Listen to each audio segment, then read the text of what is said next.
ಆಸೆ ಎಂಬ ಮನಸ್ಸಿಗೆ ದುರಾಸೆಯನ್ನು ಕಿಚ್ಚನ್ನು ಹಚ್ಚಿದೆ.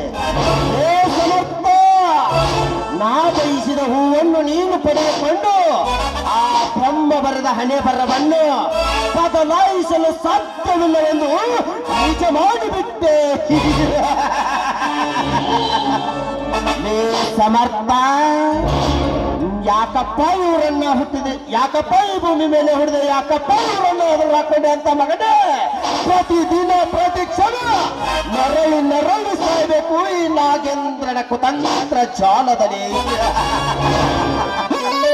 ಮೊದಲು ನನ್ನ ಪ್ರೇಯಸಿಯ ಮಿಲನ, ಆ ನಂತರ ಆ ಗೌಡನ ಮರಣ.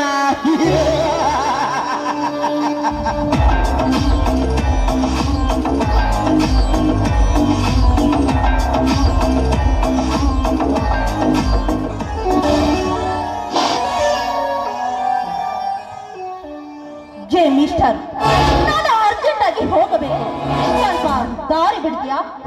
ದಾರಿ ದಾರಿ ಬಿಡುತ್ತೇನೆ. ಆಕಾಶದಲ್ಲಿ ಮಿನುಗುತ್ತಿರುವ ಚುಕ್ಕೆ ಯಾರೆಂದು ತಿಳಿದುಕೊಳ್ಳಬಹುದೇ? ಏ ಮಿಸ್ಟರ್, ನೀನು ಆಕಾಶದಲ್ಲಿ ಮಿನುಗುವ ಚುಕ್ಕಿ ಆದರೇನು, ಭೂಮಿಯಲ್ಲಿ ಮಿನುಗುವ ತಾರೆ ಆದರೇನು? ನೋಡು, ನಾನು ಅರ್ಜೆಂಟ್ ಹೋಗಬೇಕು.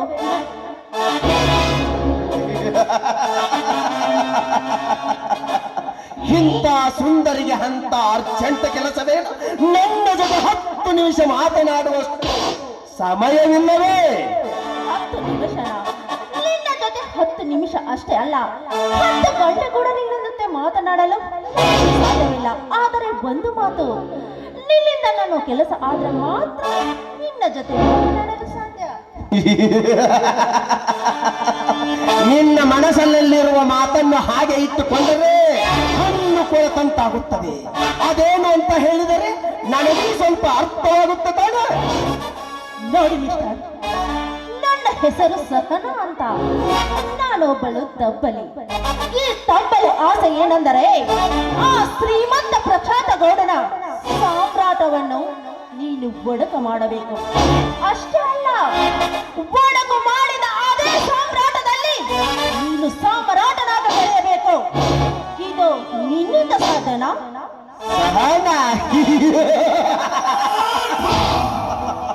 ನನ್ನ ಸೇದಂಬತಿಗೆ ಬೆಂಕಿ ನೀನಾಗುತ್ತೇನೆ ಎಂದರೆ ಸೂರ್ಯ 10 ಮಳೆಗೆ ಬೆಳಕು ಚೆಲ್ಲುವ ಹಾಗೆ ನಾನು ಆ ಪ್ರಶಾಂತ್ ಗೌಡನ ಜೊತೆ ಸೇರಿ ನಟಿಸ